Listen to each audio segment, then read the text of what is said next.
সকলের শ্রদ্ধাভাজন দায়িত্বশীল অধ্যক্ষ মোহাম্মদ হোসনি মোবারক বাবুল ভাই, উপস্থিত বিভিন্ন পর্যায়ের নেতৃবৃন্দ, আমার সামনে উপস্থিত আছেন এই অঞ্চলের ময়মুরব্বিয়ান, যুব সমাজ এবং মাইকের সাউন্ড যতজন পর্যন্ত যায় সকলকে জানাচ্ছি রাসূল সাল্লাল্লাহু আলাইহি সাল্লামের সর্বশ্রেষ্ঠ সম্ভাষণ সালাম, আসসালামু আলাইকুম ওয়া রাহমাতুল্লাহ।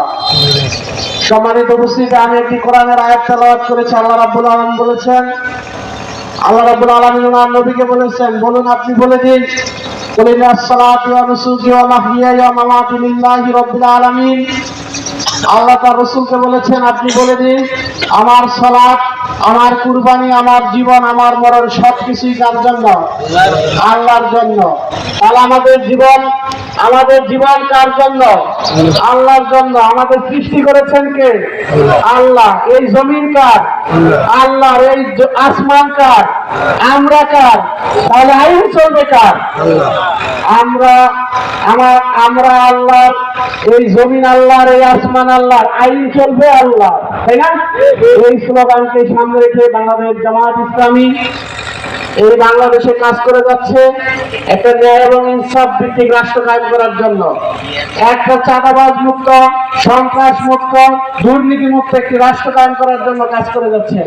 যে ধরনের রাষ্ট্র প্রতিষ্ঠার স্বপ্ন রেখেছিলেন রাসূল করিম সাল্লাল্লাহু আলাইহি ওয়াসাল্লাম,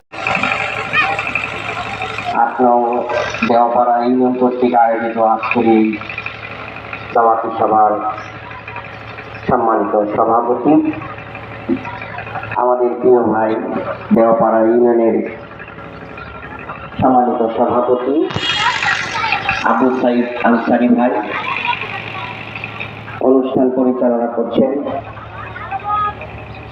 আমাদের প্রিয় ভাই দেওপাড়া ইউনিয়নের সম্মানিত সেক্রেটারি আমাদের সোহেল ভাই, যিনি আগামী দিনে ইনশাআল্লাহ আপনাদের এই ইউনিয়ন থেকে জামাত ইসলামী কর্তৃক মনোনীত ইউনিয়ন পরিষদের নির্বাচনের চেয়ারম্যান পদে নির্বাচন করবেন ইনশাআল্লাহ।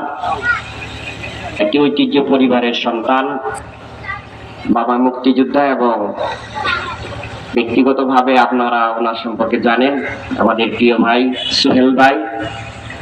উপস্থিত আছেন বাংলাদেশ জামাত ইসলামী ঘাটাল উপজেলা শাখার সংগ্রামী আমির আমাদের প্রিয় ভাই রাসেল মিয়া, অন্যান্য নেতৃবৃন্দ, এলাকার মুরব্বিয়ানি কেরাম, ওলামায়ে কেরাম, আমার সামনে যারা বসে আছেন এবং মাইকের আওয়াজ যত দূর পর্যন্ত যায়, সকলকেই আমি আমার পক্ষ থেকে আন্তরিক অভিনন্দন এবং শুভেচ্ছার সাথে সালাম জানাচ্ছি। আসসালামু আলাইকুম ওয়া রাহমাতুল্লাহি ওয়া বারাকাতুহু।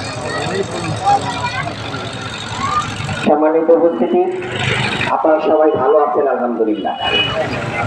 হ্যাঁ, আলহামদুলিল্লাহ। আমরা এখন বলতে পারি যে আসলে আমরা ভালো আছি এতটুকু, যে এখন আর এমন অবস্থা নেই যে ইসলামের পক্ষে কেউ কথা বলবে আর সে জঙ্গি হয়ে যাবে, অথবা পুলিশের দ্বারা অ্যারেস্ট হবে, অথবা কারো দ্বারা আক্রান্ত হবে। এই যে অবস্থাটা হচ্ছে, এটা আমার একটা অশেষ মেহেরবানি যে আমরা সেই রকম একটা সুন্দর একটা পরিবেশে আছি। কি বলেন, ঠিক না? ইনশাআল্লাহ এখন আমরা সবাই ভালো আছি এই অর্থে। সম্মানিত উপস্থিতি, এখন একটা বিষয় আপনাদেরকে বুঝতে হবে যে আমরা যে জায়গায় আছি, আমাদের এই প্রিয় বাংলাদেশ, হৃদয়ের গভীর থেকে আমরা সবাই আমাদের এই প্রিয় বাংলাদেশটাকে আমরা ভালোবাসি, কোনো সন্দেহ নেই, সবাই ভালোবাসি। কিন্তু এই বাংলাদেশটা প্রায় 54 বছর হলো স্বাধীন হয়েছে। স্বাধীনতার পর এই বাংলাদেশে দেখেন, আপনি গভীরভাবে একজন দেশের সুনাগরিক হিসেবে আপনি কি চিন্তা করে দেখেন বিবেকের জায়গা থেকে, যে সারা এই দেশের ক্ষমতার পালাবদল কিন্তু অনেক হয়েছে, অনেক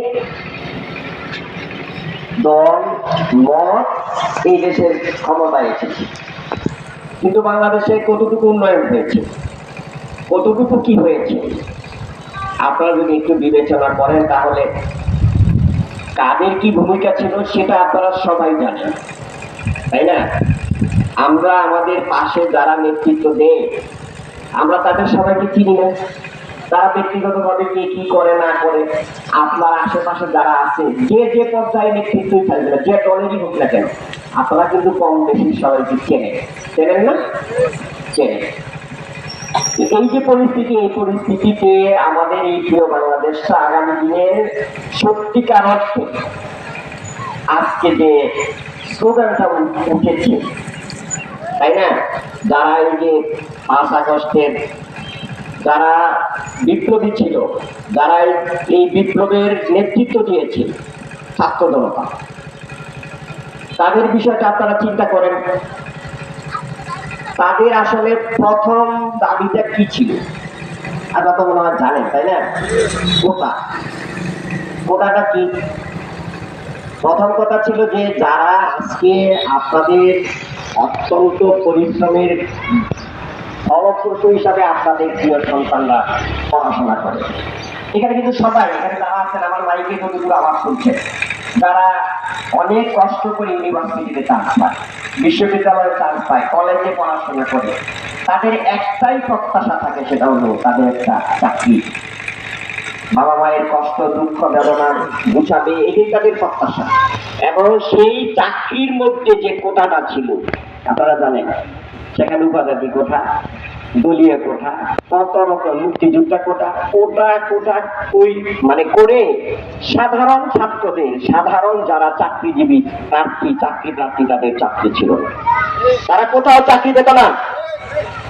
আওয়ামী লীগ না করলে চাকরি পাওয়া যাবে না, বাংলাদেশে এটাই ছিল বাস্তবতা। কি বলেন, এটা ঠিক কিনা কথা?